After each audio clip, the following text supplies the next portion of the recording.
Good morning, ladies. We have another installment of Beyond the Doctor's Lounge Dog Walking Chronicles. I wanted to talk to you all today about 5 ways to infuse joy into your everyday routine.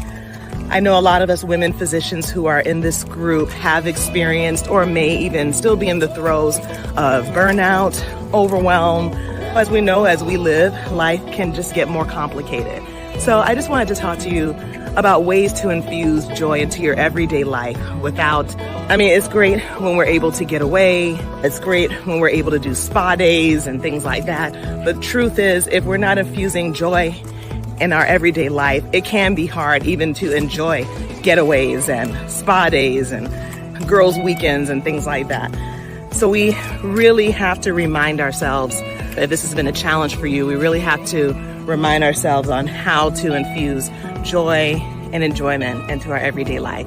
So tip number 1, I recommend a gratitude practice. Even if you don't formally take out 10 minutes every morning while you sip your cup of tea and actually write down what you're grateful for. I know, let's be real, a lot of us kind of don't have time for that. But if you could just find a few moments of quiet every morning, like for me, as a Christian, I read a few Bible verses and say a quick prayer every morning before I get out of bed, before I start my day.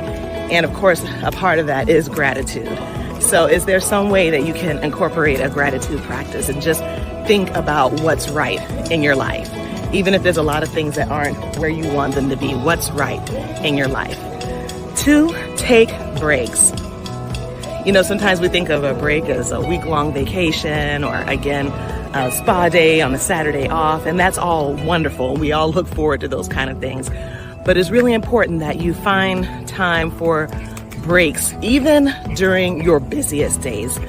I remember even like when I was a hospitalist, and some of our busiest times were when we would be on call in the ER admitting patients for our group.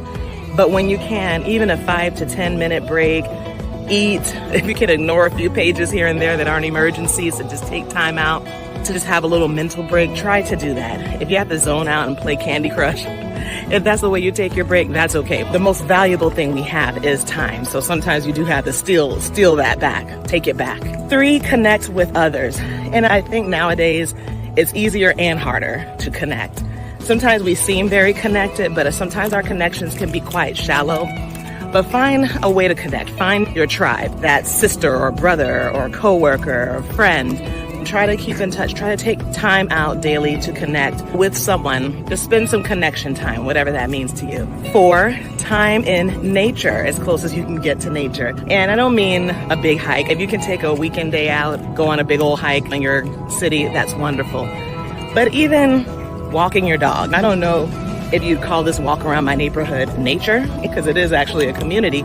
But still, there's beautiful trees around. There's often birds chirping. There's ways to enjoy nature. One of the ways I love to enjoy nature is by having a bird feeder in my backyard. I've gotten into it wasn't a habit at first. It was something that would be a one-off here and there. But after a while, the birds in my neighborhood kind of expected, they would line up on my fence waiting for dinner.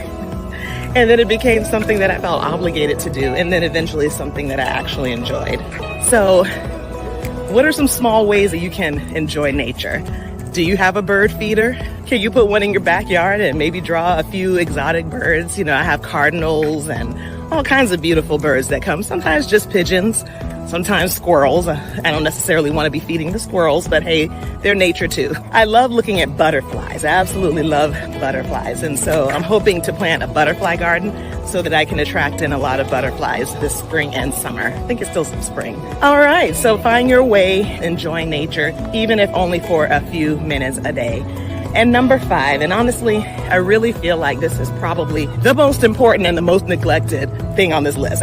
Find time for creative expression. I'm sorry, but all of us have some sort of creativity inside of us, and we all have a bit of a need for creativity. And most of us throughout our lives at some point have been in touch with that creative side if you're not still. So I really encourage you to find that. I have a friend who's a wife and mother of two who decided as a part of her recovery journey to take up the piano again. And I think that's a wonderful thing. When I was coming out of burnout, I actually started taking online classes for playing the bongos. That was a lot of fun. I had a pair of pink bongos. I've actually passed them on to someone since then.